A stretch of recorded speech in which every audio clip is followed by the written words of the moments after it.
Hey, Cypher here. Today we learn about Veterans Day.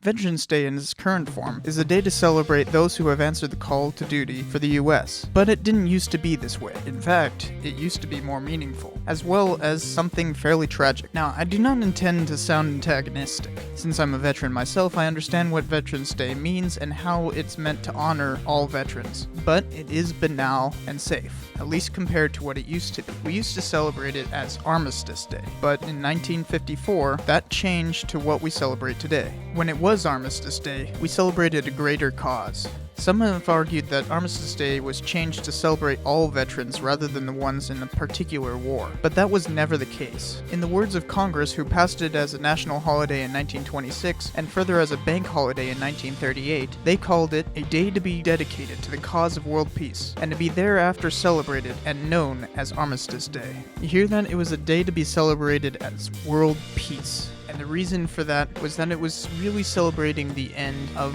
one of the bloodiest wars the world had ever seen, and in many ways more bloody than any other since. That war was World War I. Did you ever wonder why the day is on the 11th day of the 11th month? That is no coincidental number. It portrays decisions made nearly a century ago in 1918. From 1914 to 1918, the world was at war with itself. World War I involved more nations than did World War II, and if you exclude the Holocaust as part of the casualty count of World War II, World War I killed more people. It was called the Great War, or mistakenly the war to end all wars. Of course, we know that it wasn't the war to end all wars, nor do I think that there ever can be a war such as that.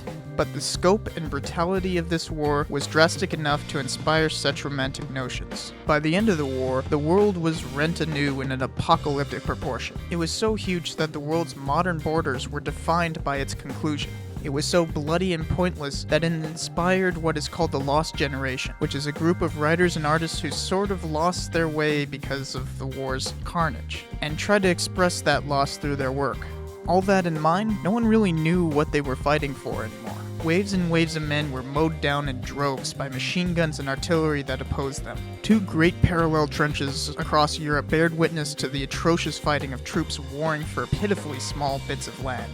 There was some vague notions of duty and honor for one's homeland mixed together with the idea of stopping the evils of the villainous enemy. But that was all mere smoke and mirrors. In reality, the war was started by nationalistic alliances that pitted one half of the world against the other half for no greater reason than the alliance itself. It began over a tiny little incident and spiraled out of proportion. Suffice it to say, the war was not a good one. Or in more efficacious terms, the war showed how meaningless war really can be. So when peace was called for and obliged upon the Central Powers, it was hailed as world peace. Under negotiations, an armistice was called for and set for an extremely arbitrary date. In the 11th month, on the 11th day, at the 11th hour of 1918, the war came to an abrupt halt on the Western Front and quickly everywhere else. Just to show how pointless the war was, there was no reason for this date other than it sounded good. And Kaiser Wilhelm, the leader of Germany on the 11th, was under tremendous interior political pressure because of the progressing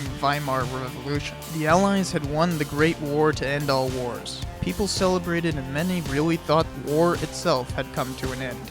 That is what inspired Armistice Day. It is about furthering peace and trying to end conflict. I understand that veterans ought to be celebrated, though I admit it does seem kind of conceited for a veteran to say so, but why do we have to forgo Armistice Day, the celebration of a world that came together for peace? Well, that Peace Day seems kind of hollow now, doesn't it? When we look back at Armistice Day, it seems like celebrating the end of yet another war in the annals of history is pointless in and of itself. You may think a notion such as coming together for world peace is worth proclaiming, but may I point out one further thing that happened on the 11th of November, 1918. On that very day, a tremendous, little-known battle raged that is sometimes called Peace Day's Bloody Battle. In a small northern town in what had become Soviet Russia, Allied troops, which in this case were comprised mostly of Americans and a few Canadians, fought off a huge communist attack led by Trotsky himself. What the hell were the Allies doing in Russia, you might say? Well, that story will have to wait till next week. Suffice it to say, Allied intervention in Russia did not conclude for 2 more years, as well as several other corollary wars of World War I. The Armistice didn't even stop the wars that were going on at the very same time as its passage. Where was the Armistice then? Well, it was just the end of another pointless war. So the day we celebrate Veterans Day really commemorates the sad nature of their duty, to fight for a cause that they themselves are only privy to through propaganda. If you want to know more about the invasion of Russia, subscribe. Trust me, it's an awesome, if not crazy story, and you will be surprised to find out about it. Now, I know some of you might not like what I have just said, but just remember, I too am a veteran and do not intend this to be disrespectful. So tell me what you think in the comments. I'll see you next time with the story of the Russian intervention.